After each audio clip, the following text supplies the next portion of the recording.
17वीं शताब्दी के उत्तरार्ध में भारत का इतिहास दो महान शक्तियों की टक्कर से गूंज उठा। एक ओर थे मुगल सम्राट औरंगजेब, जो समूचे भारत पर अपना एक छत्र शासन स्थापित करना चाहता था। दूसरी ओर थे छत्रपति संभाजी महाराज, जो हिंदवी स्वराज्य की रक्षा के लिए अपने प्राणों की बाजी लगाने को तैयार थे। छत्रपति शिवाजी महाराज की मृत्यु के बाद संभाजी महाराज ने 1681 में मराठा साम्राज्य की बागडोर संभाली। उन्होंने सत्ता में आते ही यह स्पष्ट कर दिया कि वे अपने पिता की तरह स्वराज्य की रक्षा के लिए किसी भी हद तक जा सकते हैं। उधर औरंगजेब दक्षिण भारत में अपनी सत्ता का विस्तार करना चाहता था। उसने अपनी विशाल सेना के साथ दक्षिण की ओर कूच किया और लगभग 25 वर्षों तक दक्षिण भारत में डेरा डाल दिया। उसका मुख्य लक्ष्य था मराठा शक्ति का समूल नाश करना। संभाजी महाराज ने औरंगजेब की विशाल सेना के सामने अद्भुत साहस का परिचय दिया। उन्होंने छापामार युद्धनीति का भरपूर उपयोग किया और मुगलों की रसद, सैन्य ठिकानों और किलों पर एक के बाद एक आक्रमण किए। उनके नेतृत्व में मराठा सेना ने बुरहानपुर पर हमला कर उसे लूटा, जिससे मुगलों की नींव हिल गई।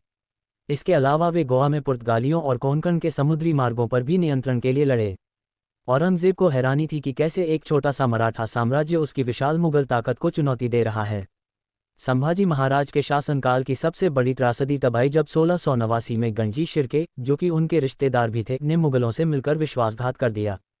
इसी विश्वासघात के कारण संभाजी महाराज और उनके परम मित्र कवि कलश को संगमेश्वर के पास से पकड़ लिया गया। संभाजी को औरंगजेब के सामने पेश किया गया। औरंगजेब ने उन्हें इस्लाम कबूल करने का प्रस्ताव दिया, बदले में जीवन, वैभव और पद की गारंटी थी। परंतु संभाजी महाराज ने गर्व से कहा, ग्रेटर दैन, मैं शिवाजी का पुत्र हूँ, स्वराज्य का रक्षक हूँ, मराठा हूँ, तलवार छोड़कर कलमा नहीं पढ़ूंगा। इस उत्तर ने औरंगजेब को क्रोधित कर दिया। उसने संभाजी महाराज को 40 दिन तक क्रूरतम यातनाएं दी, आंखें फोड़ना, जीभ काटना, चमड़ी उधेड़ना, परंतु वे अडिग रहे। 11 मार्च 1689 को संभाजी महाराज को अमानवीय यातनाओं के बाद वीरगति प्राप्त हुई। लेकिन उनका बलिदान व्यर्थ नहीं गया। उनका शौर्य मराठाओं की रग रग में भर गया।